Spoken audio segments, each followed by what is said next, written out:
ഏറ്റവും നല്ല prime minister ആരാന്ന് പറയാൻ പറ്റും? മോദി. സംശയം കാര്യത്തില് നരേന്ദ്രമോദി പറയാൻ കാരണം ഈ ലോക നേതാവല്ലേ മോദി. പേരെന്താ? എന്റെ പേര് മുരളി. ഈ വീഡിയോ ആരും സ്കിപ്പ് ചെയ്ത് കേട്ടോ.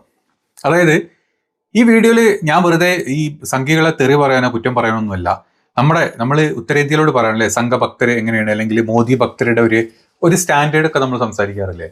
അതിൽ നിന്ന് മാറി നമ്മുടെ മലയാളത്തിലെ ഒരു മോദി ഭക്തന്റെ എന്തുകൊണ്ടാണ് മോദി വിശ്വഗുരു ആവുന്നത്, എന്തുകൊണ്ടാണ് മോദിയാണ് ഏറ്റവും ബെസ്റ്റ് പ്രധാനമന്ത്രി എന്ന് ഈ ഒരു പാവം മനുഷ്യൻ നമ്മളോട് പറഞ്ഞുതരും.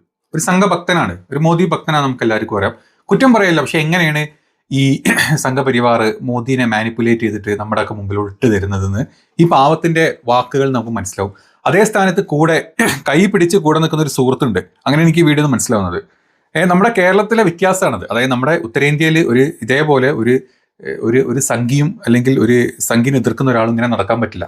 അവർ തമ്മിൽ അടിച്ച് ഒരാൾ മരിക്കും. ആ അവസ്ഥയാണ് ഉത്തരേന്ത്യയിൽ. പക്ഷെ നമ്മുടെ കേരളത്തിലോട്ട് വരുന്ന സമയത്ത് ഒരു സംഘിയും കൂടെ ഒരു സംഘിയല്ലാത്ത മറ്റൊരു മനുഷ്യനും ഒരുമിച്ച് നടക്കുമ്പോൾ അവർ വളരെ നോർമലായിട്ട് അവരുടെ ജീവിതത്തിൽ അവർ വളരെ നോർമലാവുന്നു. പക്ഷേ അതേ സ്ഥാനത്ത് രാഷ്ട്രീയത്തിൽ രണ്ട് ധ്രുവങ്ങൾ നിൽക്കുന്ന ആൾക്കാർ. പക്ഷെ നമ്മുടെ നാട്ടിൽ ഒരു സമാധാനമുണ്ട്. ആ സമാധാനം ഇല്ലാണ്ടാക്കുന്ന എല്ലാ പരിപാടികളും ഇപ്പം നമ്മുടെ നാട്ടിലെ സംഘ നേതാക്കൾ ചെയ്യുന്നുണ്ട്. അത് നമുക്കറിയാം. പക്ഷെ എങ്കിലും നമ്മൾ ഇത്രയും കാലം കേരളത്തിൽ ഈ പ്രശ്നങ്ങളൊന്നും ഇല്ലാണ്ട്, ഇപ്പം ഞാനൊരു മുസ്ലിം ആണെങ്കിൽ, ഞാൻ സംഘികളെ എതിർക്കുന്ന ആണെങ്കിൽ പോലും കഴിഞ്ഞ ഒരു 10 വർഷത്തിന് മുമ്പ് വരെ ഈ സംഘികളും അല്ലെങ്കിൽ BJP-ക്കാരും കോൺഗ്രസ്സുകാരും മാർക്സിസ്റ്റുകാരും ഒക്കെ നമ്മൾ പരസ്പരം ഒരു സഹകരണവും കാര്യങ്ങളും വേറെ ആയിരുന്നു. ക്രിസ്മസ് വരുമ്പോൾ നമ്മൾ എല്ലാവരും ഒരുമിച്ച് കൊണ്ടാടും. അവിടെ ഒരിക്കലും ഒരു മുസ്ലിം വന്ന് ഞാൻ കൊണ്ടാടില്ല, അല്ലെങ്കിൽ ഒരു സംഘി വന്നിട്ട് മുസ്ലിങ്ങൾ വേണ്ട ഞങ്ങളുടെ കൂടെ എന്ന് പറയില്ല. അതേപോലെ ഒരു പെരുന്നാൾ വന്നു കഴിഞ്ഞാൽ അപ്പുറത്തെ ഹിന്ദു എൻ്റെ വീട്ടിൽ വന്ന് ഭക്ഷണം കഴിക്കും, അല്ലെങ്കിൽ ഞങ്ങൾ അവിടെ ഭക്ഷണം കൊടുക്കും. ആർക്കും ഒരു കുഴപ്പമില്ല. ഓണം വന്നു കഴിഞ്ഞാൽ ഞാൻ അവരെ വീട്ടിൽ പോയി ഭക്ഷണം കഴിക്കും, ഒരു പ്രശ്നമില്ല. ക്രിസ്മസ് ആയി കഴിഞ്ഞാൽ ചെറുപ്പം മുതൽ സ്റ്റാർ ഞങ്ങൾ തൂക്കും, ഞാൻ തൂക്കും. വെറുതെ എനിക്കറിയില്ലെങ്കിലും ഒരു പുൽക്കൂട് ഞാൻ എവിടെയെങ്കിലും കുറച്ച് പുല്ല് സംഘടിപ്പിച്ച് ഞാൻ എന്തെങ്കിലും കൊണ്ടുവച്ച് യേശുവിനെ ഞാൻ ഉള്ളിൽ കിടത്തിയിട്ടില്ലെങ്കിൽ എൻ്റെ കയ്യിലൊരു പാവക്കുട്ടിനെങ്കിലും അതിൻ്റെ ഉള്ളിൽ കിടത്തിയിട്ട് ഞാനൊരു പുൽക്കൂട് ഞാൻ ഉണ്ടാക്കും. ആരും എന്നോട് ചീത്ത പറയില്ല, എൻ്റെ വീട്ടുകാരും ചീത്ത പറയില്ല. അത് കണ്ട് ഒരു RSSകാരും എൻ്റെ വീട്ടിലോട്ട് കയറി വരില്ല. അതേപോലെ തന്നെ ആയിരുന്നു ഓണത്തിനും. സദ്യ ഉണ്ടാക്കും, എല്ലാം ഉണ്ടാക്കും. ഇപ്പം ഒരു മണ്ഡലകാലം വന്നു കഴിഞ്ഞാൽ തൊട്ട വീടിൻ്റെ അപ്പുറത്തുള്ള കാവുന്ന് രാവിലെ മുതൽ ഞാൻ കേൾക്കുന്നത് സ്വാമിയെ ശരണമയ്യപ്പം അല്ല ഹരിവരാസനം തന്നെ ആയിരിക്കും. ഒരു പ്രശ്നം എനിക്കില്ല. രസമാണ് ഇന്നും. ഹരിവരാസനം ദിവ്യനൂപരം ഹരിവിമർദ്ദനം ഹരിവിമർദ്ദനം.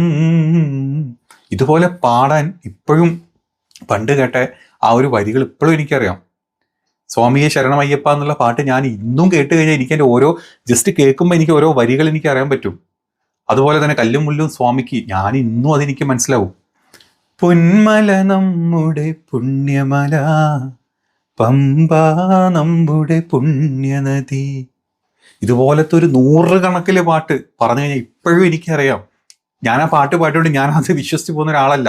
പക്ഷേ അതിനെ സ്നേഹിക്കാനോ അല്ലെങ്കിൽ അതിനെ സപ്പോർട്ട് ചെയ്യാനോ അല്ലെങ്കിൽ അതിനോടുള്ള ഒരു റെസ്പെക്റ്റ്, ബഹുമാനം അത് അന്നും ഇന്നും എൻ്റെ ഉള്ളിലുണ്ട്, എല്ലാവരുടെ ഉള്ളിലുണ്ട്. കഴിഞ്ഞ 10 കൊല്ലം കൊണ്ട് എവിടുന്ന നമ്മുടെ കയ്യിൽ നിന്നൊക്കെ ലൂസായി പോയത്, എവിടുന്ന നമ്മൾ മിസ് ചെയ്തതൊക്കെ. ആർക്കാ കുഴപ്പം? അന്ന് വീടിൻ്റെ അടുത്ത ആള് ഈ പറഞ്ഞ മലക്ക് പോയി വന്നു കഴിഞ്ഞാൽ ഒരു അരവണന്റെ ബോട്ടിൽ എൻ്റെ വീട്ടിൽ എത്തിയിരിക്കും. ഞാനത് കുടിച്ചിരിക്കും, അല്ലെങ്കിൽ ഞാനത് തിന്നിരിക്കും. അതിലൊന്നും ആർക്കും ഒരു പ്രശ്നമില്ല. അതുകൊണ്ട് ഞാൻ അതിൻ്റെ പിന്നാലെ പോന്നു. നേർച്ച ചെയ്ത് വെച്ച് കൊണ്ട് തന്നിട്ടുള്ള അല്ലെങ്കിൽ ഒരു നേർച്ചയുടെ ഭക്ഷണം എനിക്ക് അങ്ങനത്തെ ഒരു പ്രശ്നമില്ല. എൻ്റെ വീട്ടുകാർക്കൊന്നും പ്രശ്നം ഉണ്ടായിരുന്നില്ല. അത് കഴിച്ചുകൊണ്ട് ഞാൻ എൻ്റെ മതത്തിൽ നിന്ന് മാറുന്നില്ല. തിരിച്ചും അങ്ങനെ തന്നെ. ക്രിസ്മസ് കേക്ക് കഴിച്ചുകൊണ്ട് എനിക്ക് കുഴപ്പമില്ല. എൻ്റെ വീട്ടിൽ പെരുന്നാളിൻ്റെ അന്നത്തെ ഉച്ചക്കത്തെ ബിരിയാണി കഴിച്ചു കഴിഞ്ഞാൽ ഒരു ഹിന്ദുവിന് ഒരു കുഴപ്പമില്ല, ഒരു ക്രിസ്ത്യന് കുഴപ്പമില്ല. ഇത് മാറ്റിയത് കഴിഞ്ഞ 10 വർഷം കൊണ്ടാണ്. നമ്മുടെയൊക്കെ ഇടയിൽ ഇത്രയും പ്രശ്നങ്ങൾ ഉണ്ടാക്കിയത് കഴിഞ്ഞ 10 വർഷം കൊണ്ട് മാത്രമാണ്. അപ്പം ഞാൻ പറഞ്ഞു വന്നത്, ഈ ഒരു വീഡിയോ കണ്ട സമയത്ത് ഏത് രീതിയിലാണ് നമ്മുടെ നാട്ടിലെ ആളുകൾ ഉണ്ടായിരുന്നതും ഇപ്പോൾ ഏത് രീതിയിലാണ് മാറുന്നതും എന്നാണ് പറയാൻ പോകുന്നത്. അപ്പോൾ നിങ്ങൾ കണ്ടല്ലോ, ഒരാളോട് ഏറ്റവും നല്ലൊരു പ്രധാനമന്ത്രി ആരാന്ന് ചോദിക്കുന്നു. ആ ചോദിക്കുന്ന സമയത്ത് രണ്ടുപേര് കൈ പിടിച്ച് നടക്കുന്നു. അതിലൊരാൾ വന്ന് പറയുന്നു പ്രധാനമന്ത്രി ഏറ്റവും ബെസ്റ്റ് നരേന്ദ്രമോദിയാണ്. കാരണം പുള്ളിക്ക് ഒരുപാട് അന്താരാഷ്ട്ര ലെവലിൽ ഒരുപാട് ബഹുമതികൾ കിട്ടുന്നുണ്ട്. മറ്റേ ചോദിക്കും ഏറ്റവും ബെസ്റ്റ് പ്രധാനമന്ത്രി ആരാണ്, അത് കേട്ടു നോക്ക്. എന്റെ അഭിപ്രായത്തിൽ ഇന്ദിരാഗാന്ധിയാണ് ഇന്ത്യയുടെ ഏറ്റവും വലിയ, പ്രത്യേകിച്ച് ഒരു വനിതയാണ്. ആ വനിതയെ സംബന്ധിച്ചിടത്തോളം അവര് ഇന്ത്യയിൽ ഉണ്ടാക്കിയ മാറ്റങ്ങൾ, ഇന്ത്യ ലോകരാഷ്ട്രങ്ങൾക്ക് മുന്നിൽ അവതരിപ്പിച്ചതും ലോകരാഷ്ട്രങ്ങൾക്ക് മുന്നിൽ ഒരു വിലയുണ്ടാക്കിയതും ഇന്നത്തെ ഇന്ത്യയാക്കി മാറ്റിയതിൽ ഏറ്റവും പ്രധാനപ്പെട്ട പങ്ക് വഹിച്ചത് ഇന്ദിരാഗാന്ധിയാണെന്നാണ് എൻ്റെ അഭിപ്രായം. പേരെന്താ? സതീഷ്. കേട്ടല്ലോ, ആളുടെ പേര് സതീഷ് എന്നാണ്. ഏറ്റവും നല്ല പ്രധാനമന്ത്രി ഇന്ദിരാഗാന്ധിയാണ്. എന്തുകൊണ്ട്? ലോകരാഷ്ട്രങ്ങളുടെ മുമ്പിൽ നമുക്കൊരു വില ഉണ്ടാക്കി തന്നു. 1971 യുദ്ധം നമുക്കറിയാം. അല്ലെങ്കിൽ പാകിസ്ഥാനെ രണ്ടാക്കിയിട്ട് ബംഗ്ലാദേശ് ആക്കിയത് പാകിസ്ഥാൻ ആക്കിയത് ആരാ നമുക്കറിയാം. അല്ലെങ്കിൽ ഒരു അമേരിക്കൻ ഏഴാൻ ആകാശം, ഏഴാൻ യുദ്ധക്കപ്പൽ, ഏഴാം യുദ്ധപ്പട എന്ന് പറയുന്നത് അല്ലെ, ആ ഒരു പടയുടെ അവരുടെ ഏറ്റവും വലിയ അന്തർവാഹിനി അല്ലെങ്കിൽ അവരുടെ ഏറ്റവും വലിയ വിമാനവാഹിനി കപ്പൽ ഇന്ത്യയുടെ അതിർത്തി കടന്നു വരുന്നു എന്ന് അമേരിക്കൻ പ്രസിഡന്റ് വിളിച്ച് പറയുമ്പോൾ നിങ്ങൾ ഇന്ത്യയുടെ അതിർത്തി വിട്ടോ, ആര് തിരിച്ചു വരണമെന്ന് ഞങ്ങൾ തീരുമാനിക്കും എന്ന് പറഞ്ഞ ഒരാൾ.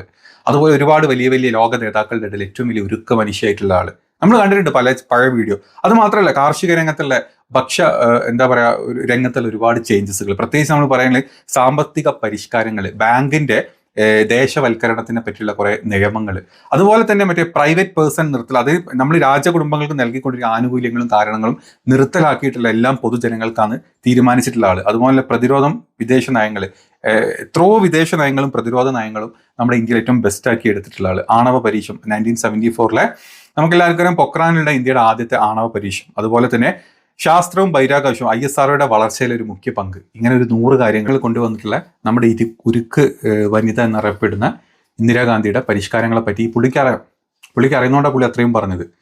അത് പുള്ളി പഠിച്ചിട്ടില്ല, അല്ലെങ്കിൽ നമ്മുടെ ഇന്ത്യയുടെ കാര്യങ്ങളെ പറ്റി, ഇന്ത്യയുടെ ഒരു രാഷ്ട്രീയ ബോധം ഉള്ള നല്ലൊരു മനുഷ്യൻ. ഇനി കൂടെ കൈപിടിച്ച് നടന്നു വന്ന പുള്ളിയുടെ ഏറ്റവും സുഹൃത്തായിട്ടുള്ള ആൾ പറയുന്നത് എന്തുകൊണ്ടാണ് മോദിജി ഏറ്റവും ബെസ്റ്റ് പ്രധാനമന്ത്രി എന്ന് പറയുന്നതിനുള്ള വാക്കുകൾ നിങ്ങളൊന്ന് കേട്ടു നോക്ക്. ഞാൻ ചോദിച്ചോട്ടെ, ഇന്ന് ലോകരാഷ്ട്രങ്ങളിലെ ഏറ്റവും ലോക നേതാവായി മാറിയത് മോദിയാണ്. ഏറ്റവും കൂടുതൽ ലോകരാഷ്ട്രങ്ങളുടെ എല്ലാ രാജ്യങ്ങളുടെയും ഈ പരമോന്നത ബഹുമതി കൊടുത്ത എത്രയോ രാജ്യങ്ങൾ, 10-35 രാജ്യങ്ങളുടെ ബഹുമതി കൊടുത്ത ഒരു നേതാവാണ് മോദി.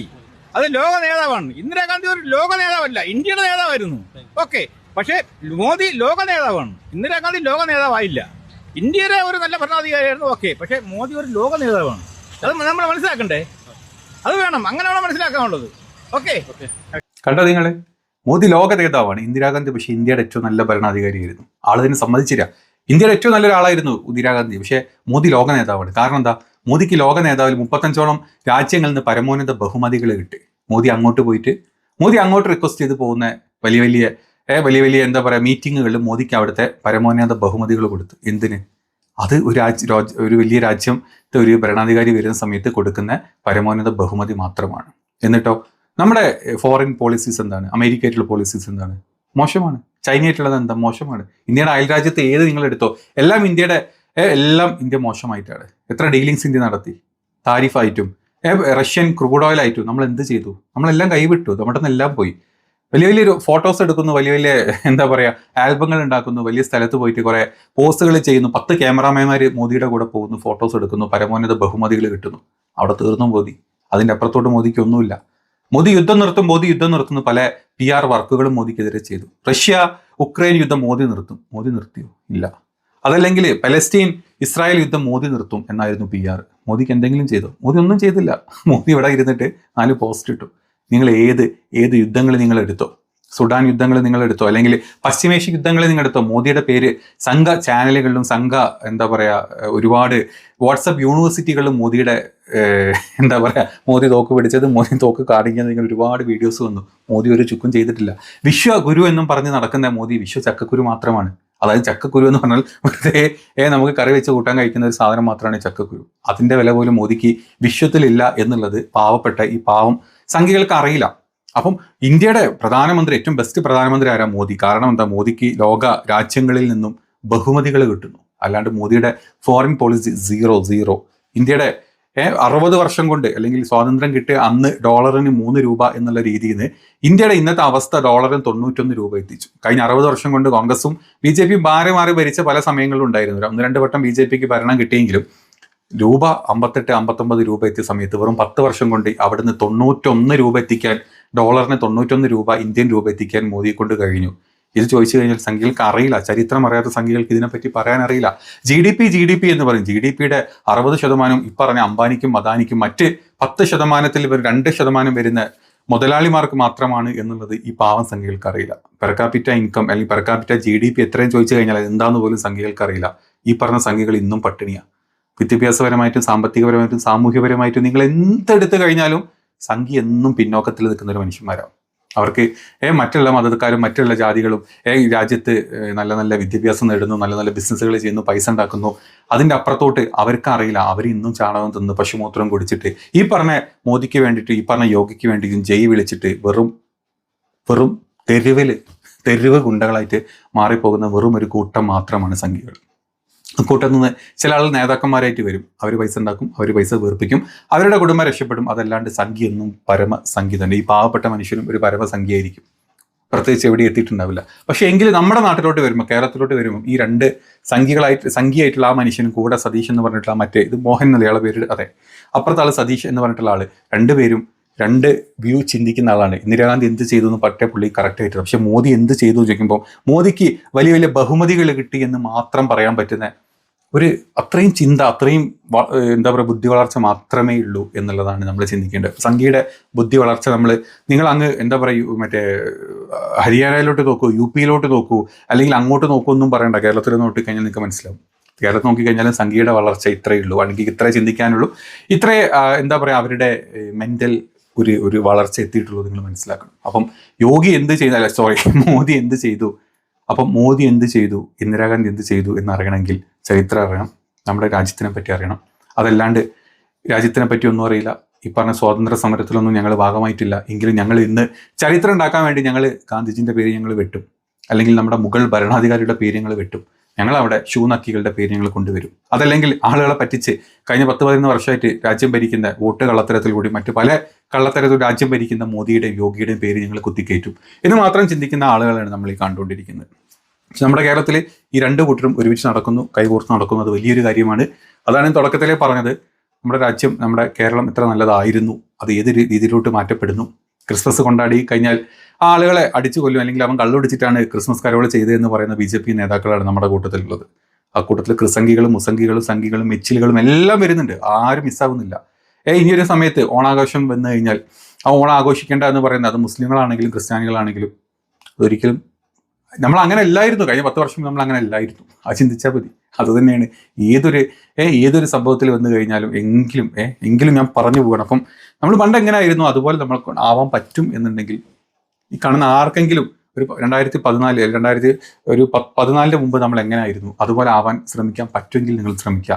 നിങ്ങൾ ചെയ്യുന്ന വോട്ടുകൾ അനുസരിച്ച് നിങ്ങൾ വോട്ട് ചെയ്യുക. അല്ലെങ്കിൽ ഇത്തരത്തിലുള്ള വർഗീയത കൊണ്ട് നടക്കുന്ന, അല്ലെങ്കിൽ മനസ്സിൽ വിദ്വേഷം മാത്രം കൊണ്ട് നടക്കുന്ന, അല്ലെങ്കിൽ ആ രീതിയിൽ നമ്മുടെ മനസ്സിലോട്ട് കാര്യങ്ങൾ ഇട്ട് തരുന്ന ഒരുത്തനെ നമ്മൾ അടുപ്പിക്കാണ്ടിരിക്കുക. അതാണ് എനിക്ക് ഈ വീഡിയോ കണ്ട സമയത്ത് പറയാൻ തോന്നിയിട്ടുള്ള ഒരു കാര്യം.